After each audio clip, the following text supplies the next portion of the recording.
Jesus really lived. I mean, what year do we live in? 2009. Well, 2009 what? What does that mean? It means 2009 years after the birth of a fantasy? Those actually have Latin meanings. AD and BC. Yeah, exactly. It has to do with the birth of Christ. Not a fantasy, an historical person. I mean, we're not talking fantasy here, we're talking history. It's a widely accepted belief, so they based the times off of a widely accepted belief. That doesn't mean it's true. Well, I'm fully aware that the fact we live in 2009 does not mean Jesus is true. I agree with you. But to try and argue that Jesus is a myth, I mean, there's a little too much historical evidence that he was a real historical person. I believe he's a real person. Well, good. So what's your argument? I just don't believe that there's a God, period. Well, why not? Because there's just so many, like in physics, there's so many ways to disprove that. Well, how do you disprove God in physics? Please tell me. I would really be fascinated. Well, basically, you're using a God to fill a gap. Because, no, I'm not. Okay, the Aztecs would have I'm not an Aztec, sir. I don't believe in the Aztec religion. I'm making a point with this, though.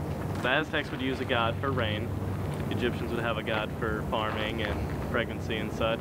Okay, because we can't explain the origin of the universe, we put a god there. That's not what I do. Why is that? What do you mean? I'll tell you why. On the way to school today, I found this on the side of the road. Okay. Man, isn't it incredible? The way the metal just sort of came together. The glass just sort of flew into place. The extra pieces of metal just sort of fell off.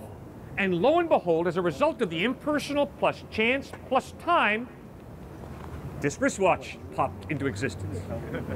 If you thought I believed that, you'd go running out of here so fast I couldn't catch you.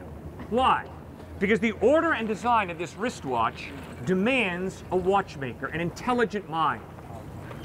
This eye, your eye, is so much more intricate than this wristwatch. There's no comparison. If you demand that I believe there's a watchmaker behind this wristwatch, and then you demand that I believe that behind this intricate eye, there's the impersonal plus chance plus time, I have a rational problem with you. There's evolution that solves that problem. Evolution doesn't solve any problem. Evolution is a process or it's an origin. I accept evolution as a process. But you see, you're not using science here. You're using a philosophical argument, which is behind the process, there's no intelligent mind. There's just accident. And I'm sorry, rationally, I can't accept that. Two scientists. But it's philosophical to say that God has always been there. There's no scientific proof to prove that. So that's philosophical. That's not scientific at all. Very good. So why would you say, by me saying evolution is philosophical and not scientific? Okay, good.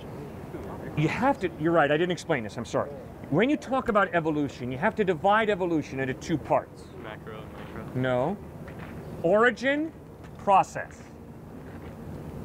Evolution as an origin is philosophy. Because evolution as an origin is saying, behind the process of evolution, there's no intelligent mind, there's just fate and chance. That's philosophy. You can't scientifically prove that. That is not scientifically verifiable. What is scientifically verifiable is, if you take some pigeons and breed them a certain way, you can bring out certain plumes, certain feathers, certain physical characteristics. If you breed horses a certain way or dogs a certain way, you can come up with certain strains. Are you aware of chemical evolution and how chemicals form cells and then cells evolve to a higher step? Because it's a random mixture of chemicals. Because atoms move, they just move around, it's physics. And they randomly run into each other and create compounds. Okay, well, good, no problem. But see, still the question is there an intelligent mind, which is obviously a philosophical question, is there an intelligent mind behind this amazing process, or is there just fate and chance? See, that's where you have to, you're just putting yourself on this limb. It's either do you believe there's this creator or do you not? And there's no way to prove that, ever. That's right. Instead, you have to ask, what is most reasonable to believe? Is it more reasonable to believe that this wristwatch came about by chance, or is it more reasonable to believe there's an intelligent mind behind this order and design? But if you think intelligently, why is it acceptable to believe that there's always been a deity versus that there's always been a universe? Well, forget about, because the Big Bang shows us the universe is not eternal. Well, I know that. The universe has a beginning. But the Big so Bang the universe is not eternal. So because it's not eternal, it has a beginning. And everything that has a beginning has a cause. So the question is, what's the cause for the universe? What's the cause for the complexity of a single cell? What's the cause for God? Well, no, God's eternal, so God doesn't have a cause. Great point. See, because God is eternal, he does not have a beginning. And because he doesn't have a beginning, he does not have to have a cause. Everything that has a beginning has a cause. The universe has a beginning, therefore the universe has a cause. The belief of God is like the belief of afterlife. So do you believe in the afterlife? Nope. So you believe on your deathbed, you're gonna be Just like, gonna die. you're just gonna die and like your mind shuts off and everything. Yep. I don't believe that. Right. One of the issues But I I have with respect that you. is you're actually seeking to define something you don't know. So when you're making the argument against him that he's creating a God when we don't know what exists, you don't know if there's an afterlife or not, but yet you're deciding that there is no God, there is no afterlife without any proof of that. Yeah, but you can prove that something dies. You can't prove what happens after it dies. Exactly. Just So- like you can't prove where That's when it God, comes you down can't to prove belief where and God faith. comes But you from. can't. It's a belief. But it's a faith. you'd have no idea if nothing happens or if you ascend to a special place. So how can you walk around and say, I believe that there's nothing that comes? Then I would, how can you I walk would around and believe understand you that there better is if you would something say, that comes? I have questions, I'm skeptical, possibly nothing after this life happens further. But when you walk around and you say, it doesn't, that's just a negative attitude. But You people don't walk know. around all the time saying that you do go to heaven. I'm just arguing the opposite. You bet, and I respect you. You're absolutely right. If there is no God, there's definitely no life after death. You're absolutely correct. Now, have you pushed it though further?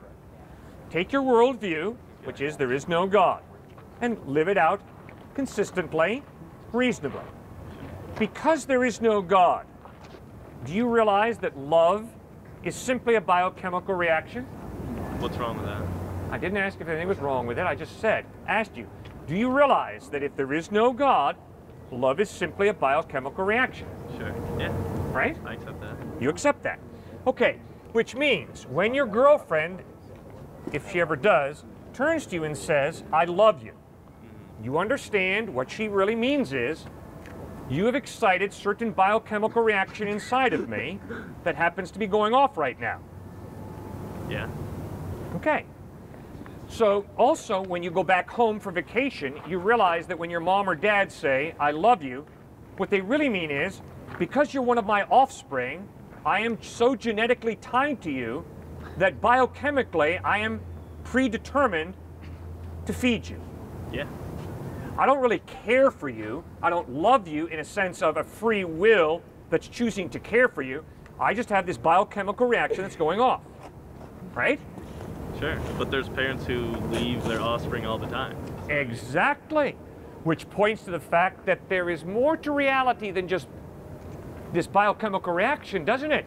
Because there are deadbeat dads, aren't there? Yeah. There are parents who choose not to care for their children, Sure.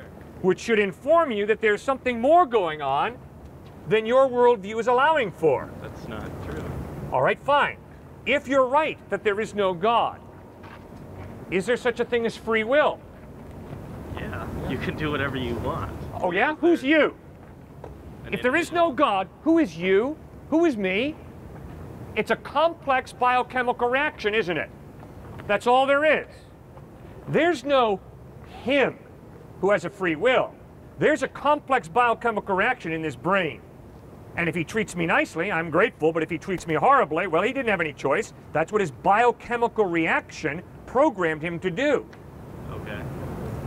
Well, not just okay, that's the truth, isn't it? If what you say is true, that there is no God. Yeah.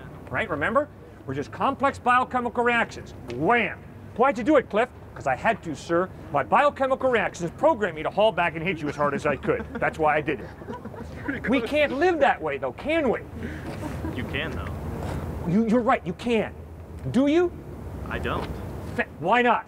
If Because you I believe don't it, want why to. can't you live it out? That's exactly my point. See, sir, you can't live out atheism. You can't live out the idea that we're just a complex biochemical reaction. Give me an answer.